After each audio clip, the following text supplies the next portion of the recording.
Chapter 26.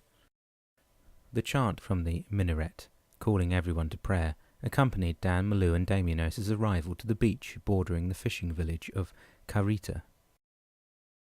To say they were exhausted wouldn't have been enough to describe the way Malou and Dan felt they had crossed the sand leading to the nearby stairs. Damianos lit their way with an old lantern that cast eerie shadows along the walls of the small houses lining the narrow street. Everything smelled of fish, a raw, putrid, foul smell that seemed to permeate their bodies. "This is horrid," Malou said, putting a hand in front of her mouth and nose. "What's the chant?" Dan asked Damianos. "Well, the sun is about to rise, and the imam is calling the faithful to morning prayer. That's what it is." "But it must be only 4 or 5 in the morning," Dan said, looking around him. "And these people are going to the mosque at this time?" Damianos shook his head and smiled. "No, generally not. The imam's chant is like a wake-up call. People are going to get up, stretch their prayer mats in front of their beds, facing east, and they're going to pray before they start their day's chores." "And most of them are fishermen, I gather," Malou piped up from behind her hand. "But there are fishmongers and carriers also. You see, the entire village is dedicated to feeding a good portion of the population nearby. They have 2 staple foods in their diet, fish and rice. The rice they cultivate inland, and the fish they catch all along the coasts of the many islands stringing the Indian Ocean." "Interesting," Dan remarked, passing an arm around Malou's waist. "But are we going to stay here, or are we going someplace else today?" "I think we'll know as soon as we reach the motel," Damianos replied as he continued walking through the village beside Dan and Malou. "A motel?" Malou exclaimed. "You mean like a real motel?" Damianos laughed and shook his head. "No, my dear Malou, nothing like it actually, but around here it would be considered as luxurious as the Hilton in Paris." "It would be nice to be at the Hilton right now," Malou said musingly, looking at the flickering light of the lantern in Damianos' hand. A few minutes later, they arrived at the motel in question, where Chippewa was waiting for them. "I thought you were lost in prayer," he said mockingly, lifting an amused gaze to Dan. "Okay, Chippewa, enough of the sarcasm," Dan retorted.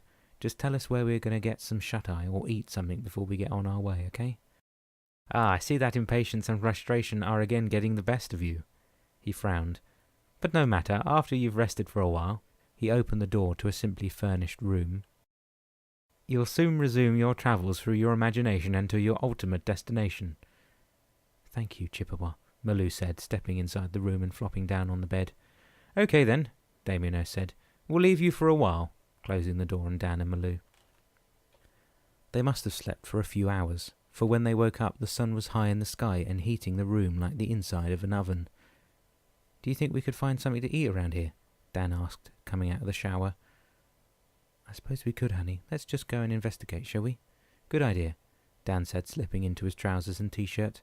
When they opened the door of the room, Chippewa got up. He had been sitting under a huge magnolia tree standing tall in the yard of the motel and said, "Ready for a bite of lunch?" "You said it," Dan replied. "Where's the restaurant?" "Just around the corner, and I think you'll be agreeably surprised." "Oh, and why's that?" Malou asked, falling in step with the 2 men. "You'll soon see, my dear Malou. Come, I'll show you." Apparently in a hurry now, Chippewa trotted in front of them and led them to a bar-type restaurant built as a terrace over the beach. "Isn't this beautiful?" he shouted over the sound of the waves crashing onto the sand. "Oh, wow," Malou exclaimed. "I surely didn't expect this. It's like some of those Fijian places you see at the travel agents." "But what are those things in the water?" Dan asked, pointing to some intricate baboon structures standing here and there like immense crabs coming out of the water. "Ah, those are greyfish and crab traps. Some of them are designed to catch fish as well." "But how do they work?" "Well, you see the lantern on top of the structure?" "Yeah, so?" "That's the lamp they light at night, which attracts the crabs and other crustaceans to the krills located at the foot of the legs of the structure," Chippewa explained. "It's like a giant trap then," Malou remarked. "Yes, and it's important for you both to remember that light and darkness does not necessarily mean safety at the end of a journey." "We'll keep that in mind," Dan said, walking toward a table near the edge of the terrace. "But for now, can we eat?" He sat down. "Sure," Chippewa said, turning toward the bar.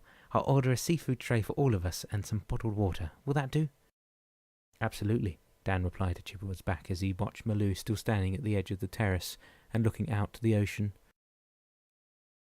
During the meal, Malou had to ask, "Tell me, Chippewa, why do we have 12 tasks to accomplish?" A broad smile appearing on the little man's lips, he replied, "But no one but God himself would be able to answer that question, my dear. From ancient times, 12 labours seem to have been the number of tasks assigned to the ones who have shown a desire to conquer the demonic thoughts that may have roamed their minds." "Demonic thoughts? Wow," Dan said, wiping his mouth with the paper napkin near his hand. "I don't think I've ever had any of those." "Ha ha," Chippewa laughed. "But you have, Dan, you have. You see, every time you are faced with difficulties, a little demon ignites your impatience, your frustration, and your intolerance before you even think of how you would resolve the problem.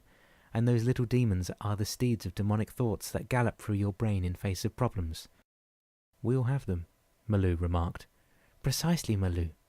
Every one of us is endowed of a balanced mind which is at liberty to choose good from bad. The difference between you two, and perhaps a large majority of souls travelling through their lives on Earth, is the fact that you have the opportunity to forge your future and dilate those demonic thoughts in favour of those which you will see through the worst of times." "You should be a philosopher," Dan said in response. "But why? Why have you or Damianos chosen us?" "Oh no, my dear Dan, neither of us had anything to do with selecting you. Actually, you are the ones who have elected to travel through your past and address your future dilemma." "Yes, I guess we have," Malou said pensively, and after a moment of silence, she looked around her and under the table. "Where is Damianos?"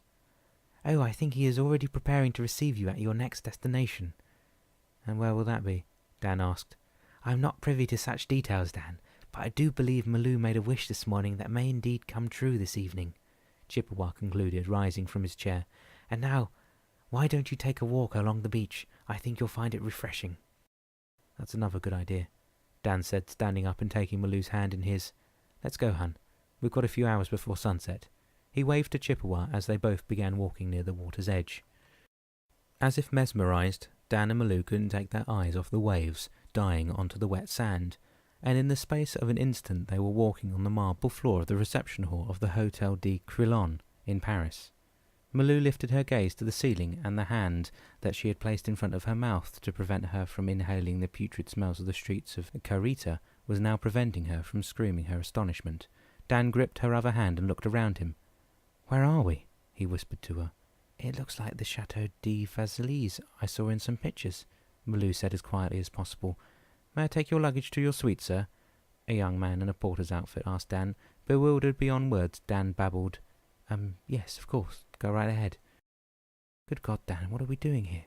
Malou murmured into his shoulder, as the couple walked hand in hand toward the elevators. "And look at us," Dan said, shooting a quick glance at their attire. "We're dressed like we're going to reception or something." The Boisier suite was sedately decorated, yet still recalled the splendour of the Paris of the 18th century. Standing in awe in the embrasure of the door to their apartment and staring at the luxurious furnishings, Dan finally managed to open his mouth to say, "Thank you, we'll take it from here," to the young porter. Fumbling through his pants pocket, he tried to find some coins to tip him. The porter watched him and said, "Don't worry about a tip, sir. It'll be included in the service charges." "Oh, I'm sorry, I didn't know," Dan blurted, visibly embarrassed, "but thank you."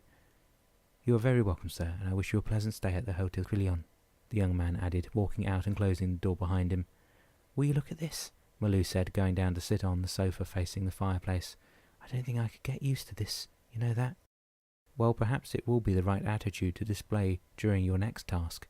Damien's voice piped up as he and Solangi entered the living room from what Dan thought would have been the bedroom.